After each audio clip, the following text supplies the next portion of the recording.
Bismillahirrahmanirrahim. Assalamualaikum warahmatullahi wabarakatuh.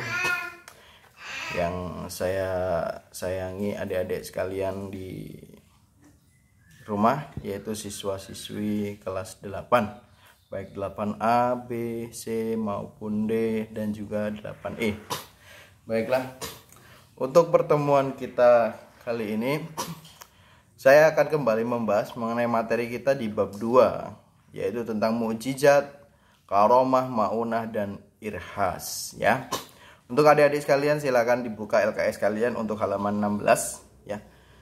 Di situ yang pertama pengertian dari mukjizat dan kejadian luar biasa lainnya, yaitu karomah, maunah, dan irhas. Yang akan saya bahas dulu yang pertama yaitu mukjizat ya. Mukjizat itu definisinya adalah kejadian luar biasa yang dialami oleh para nabi ataupun rasul dan itu benar adanya. Itu pengertian mukjizat yang sangat simpel yang harus kita ketahui ya. Jadi saya ulang kembali, yang namanya mukjizat itu adalah kejadian luar biasa yang dialami oleh para nabi ataupun rasul ya.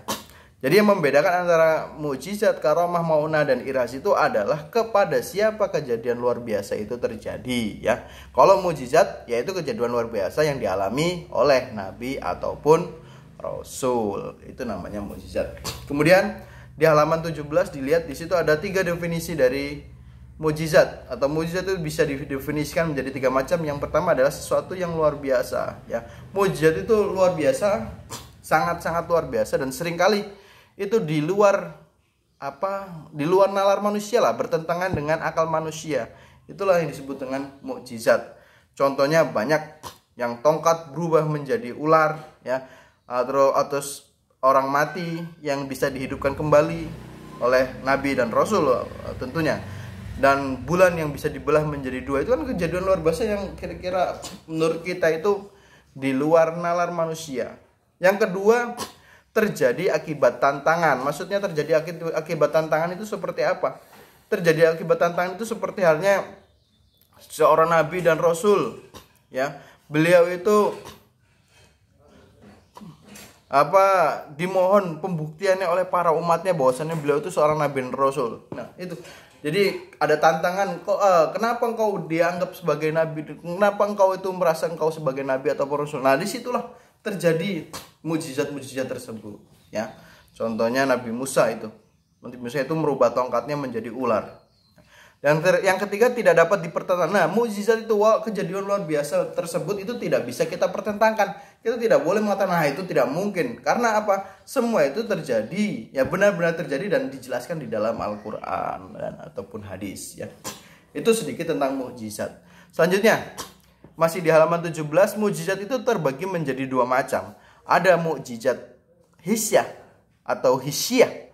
Yang kedua ada mukjizat maknawiyah. Ya, yang pertama, mukjizat hisah atau hisyah. Ya. Mukjizat hisah atau hisyah itu adalah mukjizat atau kejadian luar biasa yang dapat kita lihat, kita sentuh, dan kita dengar, dan dirasakan langsung menggunakan panca indera kita. Jadi kejadian luar biasanya itu bisa dilihat langsung, dirasakan, didengar langsung oleh panca indera manusia. Panca indera manusia kan ada banyak ya, ada 5. Nah, itu yang disebut dengan mukjizat hisyah atau hisyah. Contohnya banyak di sini. Ada keluar air dari sela-sela jari Nabi Muhammad, terus melipat gandakan sehingga yang sedikit cukup untuk lebih kurang melipat gandakan makanan sehingga yang sedikit cukup untuk lebih kurang 1000 orang prajurit. Jadi makanan sedikit dilipat gandakan oleh Rasul. Itu salah satu contoh mukjizat hisyah atau hisyah ya. Jadi kan bisa dirasakan, bisa dilihat, bisa dirasakan ya, bisa disentuh, makanan dilipat gandakan. Terus mengembalikan mata Qatadah yang tercukil waktu perang Uhud. Kira-kira kalau kita pikir menggunakan nalar masuk akal atau tidak? Ya sepertinya tidak. Tapi itulah yang namanya mukjizat. Mata Qatadah itu ketika perangan tercukil kemudian dikembalikan oleh Nabi. Terus selanjutnya makanan mengucapkan tasbih di hadapan beliau yang bisa didengar oleh para sahabat ya. Makanan itu mengucapkan tasbih Nabi Muhammad ya, makanan mengucapkan tasbih kepada Nabi Muhammad dan itu disaksikan oleh para sahabat. Itu kan kalau makan mengucapkan tasbih kan bisa kita dengarkan. Nah, itu disebut dengan mukjizat hissah atau hisyah atau mukjizat yang bisa dirasakan menggunakan panca indera manusia. Yang kedua yaitu mukjizat maknawiyah. Nah, kalau mukjizat maknawiyah, mukjizat itu yang keberadaannya tidak dapat dirasakan atau ditangkap dengan panca indera manusia, tapi itu benar adanya. Kebalikan dari hissah tadi. Kalau hissah tadi bisa dirasakan, kalau maknawiyah itu tidak bisa dirasakan menggunakan panca indera manusia, ya. Itu tentang mukjizat. Ya. Contohnya kalau mukjizat maknawiyah Al-Quran itu tidak bisa kita rasakan kalau hanya dengan melihat, ya, membaca, tapi harus dengan hati kita mengamalkan segala macam, baru kita bisa merasakan mukjizat dari Al-Quran. Nah, Al-Quran ini adalah salah satu mukjizat yang masih bisa kita rasakan sampai dengan saat ini, ya. Untuk selanjutnya mukjizat yang diberikan kepada Rasul dan Nabi itu bisa kalian baca sendiri. Kalau saya bacakan nanti durasinya terlalu banyak, ya. Terus selanjutnya kalau itu tadi sedikit tentang mukjizat, ya. Selanjutnya saya jelaskan mengenai pengertian karomah, maunah, dan irhas. Saya singkat saja supaya cepat, ya. Jadi begini, semua kejadian luar biasa itu ada namanya, tetapi yang membedakannya adalah kepada siapa kejadian luar biasa itu terjadi. Yang pertama tadi mukjizat. Mukjizat itu kejadian luar biasa yang dialami oleh nabi ataupun rasul. Itu namanya mukjizat. Yang kedua karomah. Nah, kalau karomah ini adalah kejadian luar biasa atau kemuliaan luar biasa atau kehormatan, keanugerahan yang dialami oleh para wali Allah, ya. Ulama-ulama atau waliullah, kejadian luar biasa yang dialami oleh waliullah itu disebut dengan karomah, ya. Sampai sini bisa dipahami?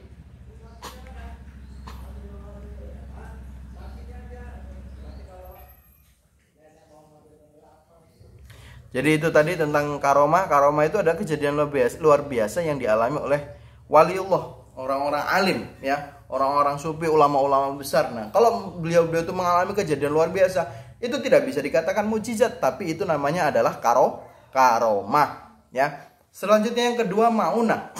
Maunah itu adalah kejadian luar biasa yang dialami oleh orang-orang biasa, ya, dalam keadaan kesulitan. Seperti halnya kita, orang-orang biasa itu dalam kategori, maksudnya adalah orang-orang Islam, orang-orang alim biasa seperti kita. Contohnya, ya, ketika ada seseorang, orang yang biasa, orang alim, orang muslim biasa, melaksanakan atau melakukan perjalanan menggunakan pesawat terbang untuk, contohnya perjalanan dari bandara kita Raden Intan ke Jakarta, ya. Nah, ketika dalam perjalanan ternyata pesawat itu mengalami gagal mesin atau oleng, ya. Kemudian ketika mengalami gagal mesin, meledaklah pesawat tersebut. Tetapi entah kenapa semua orang itu meninggal, ternyata yang selamat hanyalah satu orang, dan itu tidak masuk akal. Kenapa dia bisa selamat? Entah dia jatuhnya pas di kasur, ya, atau dia jatuhnya pas di air, atau seperti apanya, dia selamat sendiri. Nah, itulah disebut dengan maunah, kejadian luar biasa yang dialami oleh manusia muslim biasa. Yang ketiga, yang terakhir, yaitu irhas, ya.